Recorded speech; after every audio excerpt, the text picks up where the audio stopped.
যে নির্বাচন নিয়ে একটা পক্ষ বলছে দ্রুত নির্বাচন ঘোষণা করেন, কিন্তু আন্দোলনকারীদের প্রধান অর্থাৎ লক্ষ্য আছে যে নির্বাচন কমিশন সংস্কার, এটি একটি বিষয়। অন্যটি বলছে যে কেউ কেউ বলছেন যে সংবিধান সংস্কার না, সংবিধান পুনর্লিখন করতে হবে। তাহলে পুনর্লিখন কেন করতে হবে? দেখুন, আমাদের তো একটা সংবিধান আছে, আমাদের নির্বাচন কমিশন আছে। দুটোই হলো এই যে নির্বাচন কমিশন একটা হচ্ছিল সাংবিধানিক প্রতিষ্ঠান। তো সাংবিধানিক প্রতিষ্ঠান মানে হচ্ছিল সংবিধানের অধীনে নির্বাচন কমিশনটা প্রতিষ্ঠিত। তো এখন আপনি সংবিধান পুনর্লিখন এটা তো একটা অত্যন্ত জটিল ব্যাপার। সংবিধান যদি আপনি পুনর্লিখন করতে হয় তাহলে গণপরিষদ গঠন করতে হবে। তো গণপরিষদ কাদেরকে নিয়ে গঠন করবেন? আপনাকে একটা রেফারেন্ডাম, গণভোটের আয়োজন করতে হবে।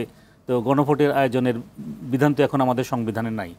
ওনারা তো শপথ নিয়েছেন সংবিধানের অধীনে, এবং সংবিধানের অধীনে শুধু শপথ নেন নাই, এবং ওনারা শপথ নেওয়ার সময় স্পষ্টভাবে ওনারা ব্যক্ত করেছেন যে ওনারা সংবিধানের রক্ষণ, সংরক্ষণ এবং নিরাপত্তা বিধান করবেন। তাহলে যদি সংবিধানের রক্ষণ, সংরক্ষণ এবং নিরাপত্তা বিধান নিয়ে যদি তাদের শপথ হয়ে থাকে, তাহলে তো সংবিধানের নির্দেশনার যে সকল নির্দেশনা সংবিধানে আছে এ থেকে তো ওনারা তো বিচ্যুত হতে পারবেন না। আর সংবিধান যদি আপনি পুনর্লিখন করতে চান বা সংশোধন যেটাই করতে চান, আপনাকে যদি without having political dialogue with the major political parties, বিশেষ করে হচ্ছিল এখন মেজর পলিটিক্যাল পার্টিজ বলতে হচ্ছিল মাঠের যে বিরোধী দল, আওয়ামী লীগ তো এখন নাই, তারা নির্বাচনে প্রতিদ্বন্দ্বিতা করবে কি করবে না এটা হচ্ছিল অনিশ্চিত। বাট বিএনপি নির্বাচনে প্রতিদ্বন্দ্বিতা করবে, জামাত ইসলামী নির্বাচনে প্রতিদ্বন্দ্বিতা করবে, এবং ক্ষুদ্র যে সকল দল আছে তারা নির্বাচনে প্রতিদ্বন্দ্বিতা করবে। তো আপনি যদি সংবিধান সংশোধন করতে চান, তাহলে এই সংশোধনীটা যেটাই হোক, সংবিধানের সংশোধন বা পুনর্লিখন, পলিটিক্যাল পার্টিসগুলো ওন করে কিনা আপনাকে তো দেখতে হবে। তারা যদি ওন না করে, এটা তো হলো পণ্ডশ্রম, এটা হচ্ছিল তাহলে জনগণের অর্থের অপচয় ছাড়া অন্য কিছুই না। আমরা এখানে উদাহরণ দিতে পারি, শাহাবুদ্দিন সাহেব উনি তো হচ্ছিল অস্থায়ী সরকারের প্রধান ছিলেন। তো উনি হচ্ছিল 28টি সংস্কার কমিশন করেছিল। পরবর্তীতে নির্বাচন পরবর্তী যারা ক্ষমতাসীন হয়েছিলেন তারা ওনার একটা সংস্কারও কিন্তু কার্যকর করেনি। এই একটা 111 গভর্নমেন্ট 122টা অর্ডিন্যান্স করেছিল। পরবর্তীতে যারা ক্ষমতাসীন হলো তারা এই 122টা অর্ডিন্যান্সের মধ্যে 44টা অর্ডিন্যান্সকে আইনে পরিণত করেছে, 78টাকে আইনে পরিণত করে নাই। তাহলে এই যে 78টাকে যে আইনে পরিণত করে নাই, এটা কি একটা পণ্ডশ্রম না? তো আপনি যে সংস্কারই করবেন ওই সংস্কার অর্থবহ সংস্কার হতে হবে, এবং আমাদের যে আগামীতে যে নির্বাচন হবে, নির্বাচনে যারা সম্ভাব্য বিজয়ী দল হিসেবে আবির্ভূত হবে তাদের সাথে আপনি একটা পলিটিক্যাল ডায়ালগে যেতে হবে। তারা যদি ওন না করে, এই সংস্কারের বা এই সংশোধনের কোনো অর্থ নেই। এটা হলো একটা দিক। আপনি নির্বাচন কমিশন সম্পর্কে বলেছেন। এখন যে নির্বাচন কমিশন গঠন করা হয়েছে, কিভাবে গঠন করা হয়েছে আপনার নিশ্চয়ই মনে আছে যে 2014 এবং 2018-তে নির্বাহী আদেশের অধীনে সার্চ কমিটি করা হয়েছিল, এবং ওই সার্চ কমিটির মাধ্যমে নির্বাচন কমিশন গঠিত হয়েছিল।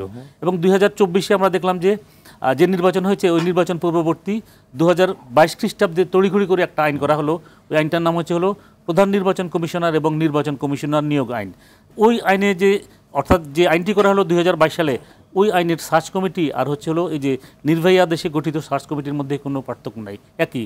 সেখানে 4জন সাংবিধানিক পদধারী, 2জন হচ্ছিল সুপ্রিম কোর্টের বিচারক, কন্ট্রোলার অ্যান্ড অডিটর জেনারেল, আর আরেকজন হচ্ছিল পাবলিক সার্ভিস কমিশনের চেয়ারম্যান।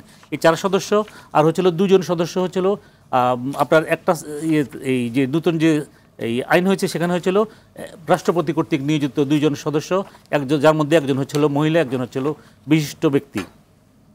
তো এখন আপনি সার্চ কমিটি করলেন কখন? আপনি এই সার্চ কমিটির মাধ্যমে নির্বাচন কমিশন গঠন করলেন যখন নির্বাচন সংস্কার কমিশন অলরেডি ফর্ম রয়েছে এবং তারা কাজ করছে। এবং নির্বাচন সংস্কার কমিশন আমার সাথে ওনারা মিটিং করেছে, ওনারা আমাকে ডেকেছিল, আমি গিয়েছিলাম।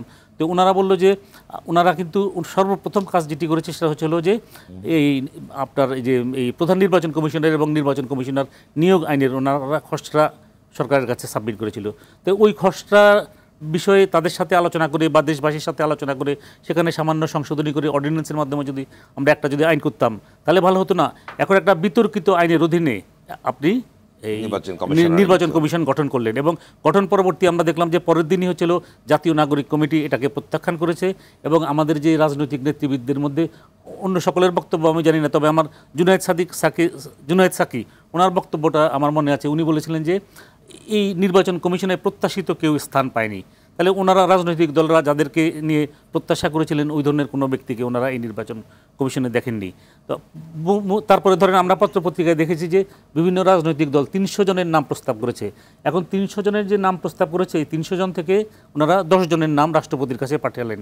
তাহলে কি পদ্ধতি বা কি প্রক্রিয়া অনুসরণ করে এই 300 জন থেকে ওনারা যে এই 10 জনে আসলেন, এবং ওনারা আমরা শুনলাম যে রুদ্ধদ্বার কক্ষে বৈঠক করেছেন এবং এটা যে সদস্য সচিব যিনি ছিলেন ক্যাবিনেট সেক্রেটারি তাকেও ওই কক্ষে থাকতে দেন নাই। আমার কথা হচ্ছে যে রুদ্ধদ্বার বৈঠক হবে কেন? এটা তো ট্রান্সপারেন্ট হওয়া উচিত যে আমাদের নীতিমালা হচ্ছিল এই নীতিমালার ভিত্তিতে আমরা 300 জন থেকে এই 10 জনকে উপযুক্ত মনে করেছি এবং এই বিবেচনায় তারা উপযুক্ত। একটা তো সামারি তো লাগবে, ওই সামারিটা কোথায় জাতি জানতে চায়। এবং এর আগেও আমরা দেখেছি যে 2018 সালে যখন নির্বাচন কমিশন গঠন হয়েছিল তখন আমাদের এই যে এখন যে নির্বাচন সংস্কার কমিশনের যিনি প্রধান বদিউল আলম মজুমদার, তিনি তথ্য অধিকার আইনে সরকারের কাছে একটা চিঠি দিয়েছিলেন যে কি পদ্ধতি এবং কি প্রক্রিয়া অনুসরণ করে আপনার এই যে নির্বাচন কমিশন গঠন করা হয়েছে এবং কোন রাজনৈতিক দল কার নাম প্রস্তাব করেছে এটা উনি জানতে চান।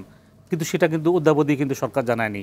এবং বর্তমানে এখানেও কিন্তু একই, আমরা কেউ জানি না কোন রাজনৈতিক দল কার নাম প্রস্তাব করেছে এবং কিসের ভিত্তিতে ওনারা এই 10 জনের নাম সুপারিশ করেছেন এবং কেন তারা রুদ্ধদ্বার কক্ষে বৈঠক করে সুপারিশ করলেন। এই হচ্ছিল একটা দিক। আর একটা দিক হলো যে আমাদের এই সার্চ কমিটিতে 2 জন উচ্চ আদালতের বিচারক অন্তর্ভুক্ত, একজন হচ্ছিল আপিল বিভাগের জাজ এবং একজন হচ্ছিল হাইকোর্ট বিভাগের জাজ। এখন আর্টিকেল 94 সাব আর্টিকেল 3 সেখানে বলে দেওয়া আছে যে আপিল বিভাগের বিচারকরা শুধুমাত্র আপিল বিভাগে আসন গ্রহণ করবেন আর হাইকোর্ট বিভাগের বিচারকরা হাইকোর্ট বিভাগে আসন গ্রহণ করবেন।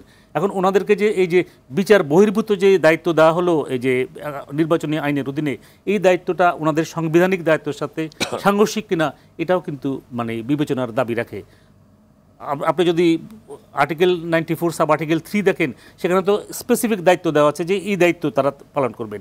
তো এটা তো ওই দায়িত্বের সাথে যদি আপনি তাকে সার্চ কমিটির অধীনে অন্য আইনের অধীনে যদি অন্য কোনো দায়িত্ব যদি দেন এবং সেই দায়িত্ব যদি আর্টিকেল 94(3) সাথে সাংঘর্ষিক হয় তাহলে সেক্ষেত্রে তো আপনার বিতর্ক তো দেখা দেওয়া স্বাভাবিক।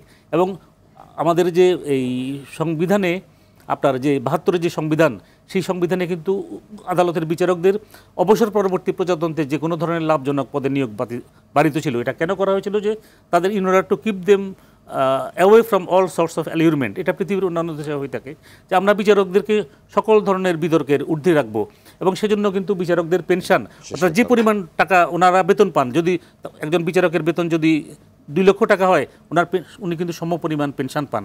কেন এটা করা হয়? যে অবসর পরবর্তী যেন তার কোনো ধরনের কোনো মানে অভাব যেন না থাকে এবং সেজন্যই কিন্তু পোস্ট রিটায়ারমেন্ট এমপ্লয়মেন্টটা বাড়িতে করে দেওয়া হয়েছে। কিন্তু আমরা দেখলাম যে এই পরবর্তীতে 5ম সংশোধনীর মাধ্যমে বলছে যে জুডিশিয়াল এবং কোয়াজি জুডিশিয়াল পোস্ট হোল্ড করতে পারবে, কিন্তু 5ম সংশোধনী বাতিল হলো। কিন্তু 5ম সংশোধনীর মাধ্যমে সুপ্রিম কোর্টের জাজদের জন্য যে সুবিধা দেওয়া হয়েছিল সেটা কিন্তু ওরা অক্ষুণ্ণ রেখেছেন বা বহাল রেখেছেন, সেটা এখনও কিন্তু আছে। কিন্তু আপনি যদি মানে ট্রু সেন্সে আপনি যদি বিচার বিভাগ থেকে মানে একটা পৃথিবীর অন্যান্য দেশে বিচার বিভাগ থেকে দেশের জনমানুষ যেটা প্রত্যাশা করে, আমরা যদি সেই প্রত্যাশা যদি করি তাহলে হচ্ছিল 72-এর সংবিধানের যে বিধান ছিল সেই বিধানে ফিরে যাওয়া উচিত।